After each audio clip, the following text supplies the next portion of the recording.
Hello friends and welcome back to the archives. Unfortunately this week we do not have Stubbs. I'm sorry, I know the zombie lovers out there are just going to be disappointed in me. I had some technical difficulties with the videos, but don't worry, he'll be back next week. We still have Fighting Friday, and we still have Relaxing Saturday with Knuckles. So, those are something to look forward to, but today we're doing something kind of different. If you haven't noticed from the thumbnail already, we're reacting to a death battle, which I haven't done since... oh dear. Broly vs. Hulk. So today I bring you another Marvel vs. Dragon Ball. We're watching Thor vs. Vegeta. And I know I usually react to these things with Thunder Rock by my side, where we can place bets, see who wins, see whose favorite's going to win, who is more enticed to which side, him being the Dragon Ball fan, me being the Marvel fan. But today I have a stake in both of these, for I love me some Thor. Thor is amazing. Throughout the Silver Age of comic books all the way to the movies, I do love Chris Hemsworth playing Thor. He's hilarious. I love it. And for the Dragon Ball side, I'm sorry, it's Vegeta, the man with 1,000 egos. With an ego bigger than Cell and Frieza put together. They have a form called Ultra Ego for him in the new manga. I'm waiting for the anime to come out because I want to see that in action. So far, I did watch the breakdown. See the strengths, the weaknesses. See who has the better edge on who. Thor has quite a bit going for him. Not only being a god, and out of thunder and hammers and, lightning. Since he throws lightning, he doesn't throw sound. But having the weapon Mjolnir by his side, the Odin force behind him being the king of Asgard at this point, they went far and wide with his powers and abilities. There was a gigantic list. I will leave a description down in the video over here for you to watch it yourself so you can watch your own little breakdowns. But today I just want to show you the battle itself. I haven't seen it. I have no idea who's going to win this. Vegeta, the Prince of all Saiyans, the one that has a planet named after him. They gave him all his forms. Super Saiyan 1, 2, they showed a little bit of margin in there. They showed him going God, which he went by himself without anybody helping him. Super Saiyan God, Super Saiyan. Super Saiyan God, Super Saiyan evolved. They could have called that Royal Blue. I mean, seriously, he has just darker blue hair. He's royalty, royal blue. There you go. He could have named it himself, and Ultra Ego, which I still say is a joke name. Seriously, Ultra Instinct sounds badass and like you're just one with the universe and flowing like water. Ultra Ego. Nope. You have that much pride in yourself that you can't lose, apparently. I am just in a maze on the naming features in this series. But I'm here to see who's going to win, who's going to beat the crap out of the other one so bad. Will it be Thor? Will it be Vegeta? Will we have another Hulk versus, Broly situation where they're both just super strong and you don't know who's going to win, but they kind of just give the edge to one or the other. I have no idea how this is going to turn out. I have babbled on long enough. I don't care who wins at this point. Either one I'm fine with. I love Vegeta. I love Thor. I will just be happy if the battle is good. So, without further ado, let's go ahead and put it back up on the screen. Boop. And let's get this party rolling, shall we?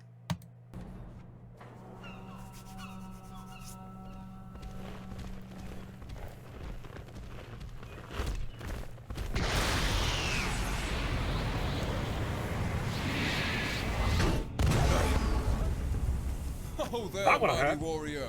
What business havest thou upon earth? Throw that hammer at me again, and my business will be polishing my gloves upon your face! I love this already.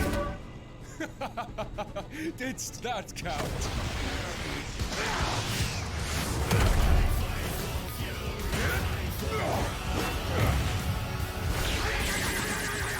When has that ever worked? Oh my god, I have to watch it. Nope, I lied. When has the energy volley ever worked? For a mortal. Alas, you face a god. And that can cut through anything, God armor included. Oh, we already blew. I have evolved beyond gods. Is he already royal blue? That was fast. I'm the Prince of all Saiyans, and you can burn in hell! Big Bang Attack! He had to use that attack in forever. And the hammer absorbed it, and it's going to throw it back into me.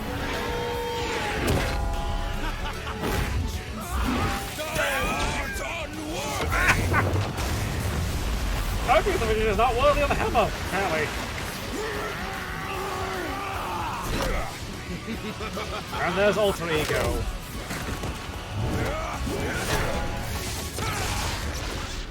Tell me, does a god such as yourself feel fear?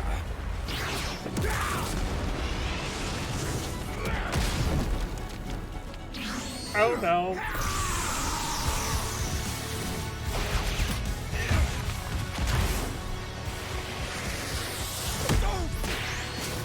What the hell's going on? No fear, only fucker! And those warriors rage.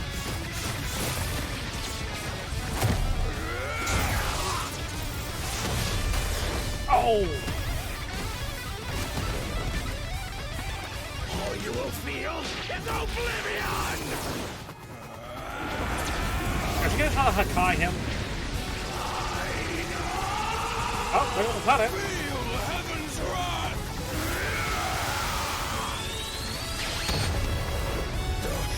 Shit! That's never good when Vegeta uses Power Flash. Never. The fuck? Always aim for the head.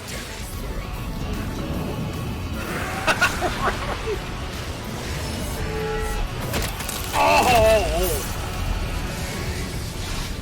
Holy shit!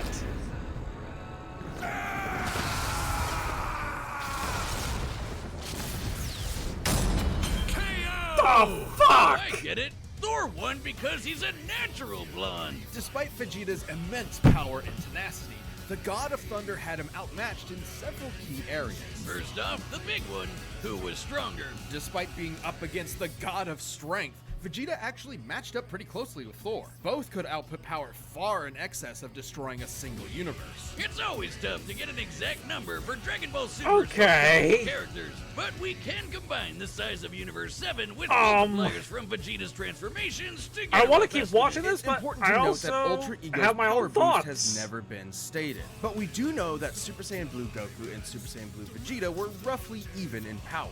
When Goku applied a Kaioken times 20 boost to fight Jiren, Vegeta kept up after going Blue Evolved. Okay, let's do something like that. Okay. I know what the breakdown's going to be on this one. It's actually pretty simple. I haven't watched the whole breakdown. Once again, I only watched the beginning breakdown of the characters. Not the reasons why they won, but I have a pretty good idea why. Damn! That was not what I was expecting in the least, actually. I mean, Vegeta is powerful. No doubts about that. Thor, though, has withstood way more damage. Between that of a neutron star falling on his face, Vegeta is still mortal. Even in his Ultra Ego form, which is a perfect counter to the Warrior's Rage. Ultra Ego allows him to take in all that damage and redirect it. Problem is, Thor can do the same thing with Warrior's Rage, where his power is increased tenfold, which he doesn't really need. And kicking Vegeta's ass at that point, there's just no definitive way of killing Thor. Vegeta is still a mortal man. A mortal Saiyan who can be killed and has died quite frequently. Not as many times as, Krillin or anybody else, but he has died multiple times. Thor is nearly invulnerable, and it is very, very hard to even try and kill him. Only one that came pretty close was the God Killer, which I'm waiting for Thor, Love and Thunder. I want to see the God Killer. Oh, okay. Actually, I want to keep watching this really quick. I want to see what their reason is for it. I have ideas on why Thor would win over Vegeta. It's kind of more along the lines of true God versus imitation God. They said that Vegeta could tap into the God key energy of destroyer gods like Beerus, and that he's able to use Hakai. He never used it, surprisingly. I don't know why. But let's just see.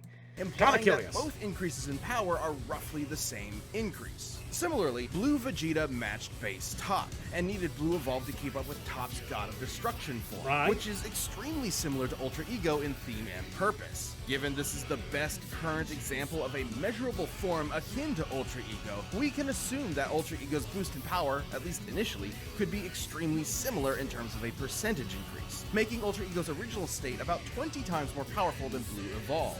With that in mind, Vegeta at his peak could destroy a universe roughly 260,000 times over. And Thor was pretty close to that. Taking a look at the Marvel Universe's size, which has a radius of at least 1 trillion light years, as well as scaling to the Worldbreaker Hulk, Thor ended up only about 10 times stronger. Not terribly different, and it's definitely possible Vegeta's power could increase during the fight to match it. But even if he was stronger, it wasn't the only thing that mattered. Ultra Ego's damage absorption could only do so much against an opponent like Thor. Vegeta may have trained as a warrior from birth, but Thor has been fighting for millennia against a much wider variety of foes. It's mostly allowing him to experience. adapt to Vegeta fairly easily. And the fact that Thor was way faster gave him Vegeta. a lot of leeway to use that extra combat experience. Applying Vegeta's transformation multipliers to the shockwaves from Goku and Beerus' punches, Vegeta should be able to fight at nearly 300 quintillion times the speed of light. But scaling to Ares moving within Plague time?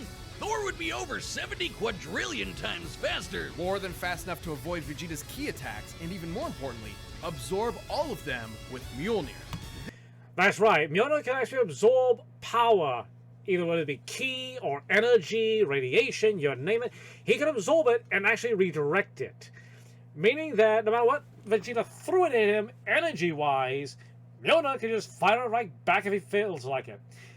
He's actually done Hulk, taking the gamma radiation out of Hulk's body and redirected it as a power stream at somebody else. So, Ki Blasts mean nothing. I mean, even with Final Flash, he could have taken that with Mjolnir in hand, absorbed it, and just went by, and just blasted Vegeta back with it.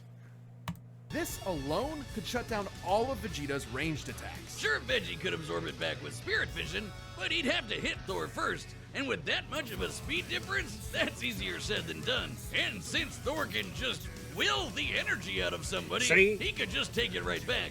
And then he could have sapped even without all absorption, of the ki Vegeta's out of ki Vegeta. reserves are not infinite, and many of his battles have ended with him at low energy. He was exhausted by the end of the Tournament of Power, which lasted about 1 hour in total. Meanwhile, Thor fought an army for over a month straight. Theoretically, Vegeta could have ended the fight immediately with Hakai, if not for the fact that Thor has resisted existence erasure before, including physically, spiritually, and temporally. Meanwhile, Vegeta... That's true. So, the reason behind that, yeah, the Hakai thing, he could have avoided. He's gone through so many similar things, between being eaten by Mephisto and trying to absorb his soul, and escaping out of that, busting out of Mephisto, out of his forehead, actually. Them trying to erase him from reality completely, it doesn't work. Yeah, I can see that. And yeah, the stamina difference. Vegeta goes all out. He does not hold anything back. His ki is not infinite. His stamina is not infinite. He does wear down quite fast. The more he puts into an attack, like per se, Final Flash, Final Explosion, anything along those lines takes quite a toll. And even his forms take a large toll. Super Saiyan Blue, or Bluer, or Evolution, Royal Blue, does take down your ki, meaning that he cannot hold that form forever or for a really long period of time. Any amount that he exudes, any attacks that he uses, and the time spent in the fight can wear him down fast. The same reason why if Goku uses Kaioken, it puts an immense strain on the body. Even Kaioken blue form puts an even stronger, immense strain on the body. Him just going blue, then going royal blue, and then going to ultra ego, once again, takes energy to use. Thor is already superpowered. They just showed he has fought 40 days, 40 nights in a straight war, not stopping. That stamina, that amount of energy, severely outweighs Vegeta's. Let's keep going. I want to see the rest of the breakdown now. Had no way to match the God Blast, which could have killed friggin' Galactus. And that guy has threatened the infinite multiverse with destruction just as a side effect of his battles. That's a level of power beyond anything we've seen in Dragon Ball yet, let alone Vegeta. Vegeta was never going to go down easy, but Thor's raw power, speed, and devastating godly abilities were too much for the... It took a team to take down Jiren, the Dragon Ball equivalent of Superman. It took an entire team, and Vegeta still didn't beat him. Thor took down Galactus. Not only took him down, made him flee in fear. The Odin Force literally gave him enough power to make a force of nature retreat. Vegeta couldn't make, Jiren flinch. Yeah, there was a big power difference, a speed difference, an endurance difference, a stamina difference. Yeah, Thor definitely had this one. I mean, the fight was great. The fight was immense. I'm going to go ahead and kill this really quick. The fight, that was great. I did not know who was going to win. They went back and forth. It was not a clean cut, oh yeah, he's obviously going to win this. No, they went back and forth repeatedly with this. I like that. And Vegeta dying to Mjolnir. Obviously, he's not worthy of Mjolnir. So, an easy crushing face, yeah. Return to my hand, crush this guy's head. Thor has done that, I think, twice. To an enemy. Or enemies. It's gruesome. It sucks. But damn is it effective. Oh. Like I said, I was happy either way of who won. Seeing Thor win, I am ecstatic for. My brother, on the other hand, being the Dragon Ball fan he is probably happy that Vegeta lost compared to that he killed Shadow months, years ago with the early Deathbattle when they had Vegeta versus Shadow the Hedgehog, which he loved more. So I think seeing Vegeta lose made him a little more giddy. But anyways, friends, that's all I have for you today. The fight was great. The breakdown made sense. They don't often do, but this one actually made more sense than usual. And I was happy to see the God of Thunder beat the Prince of all Saiyans. I have no idea who's next. If this actually goes up and remains up and just stays happy on the channel, I might go back and do a few more of the reactions to these, death battles. There are a few that I would love to react to, but reacting to death battles kind of hit and miss. Sometimes they're nice and they leave them up there like what they did with Broly versus Hulk. Sometimes they just don't like us posting them. So hopefully this was enough to, appease them so that death battle be nice. Leave up my reaction. Leave it on my channel, please. Don't mess with it. And until next time, friends, if you haven't already, don't forget to like, comment, subscribe, the whole ordeal. Make friends, make new friends, share me around, spread the love of the curator. And until next time, I've been your humble curator, and as always, and until next time, signing off.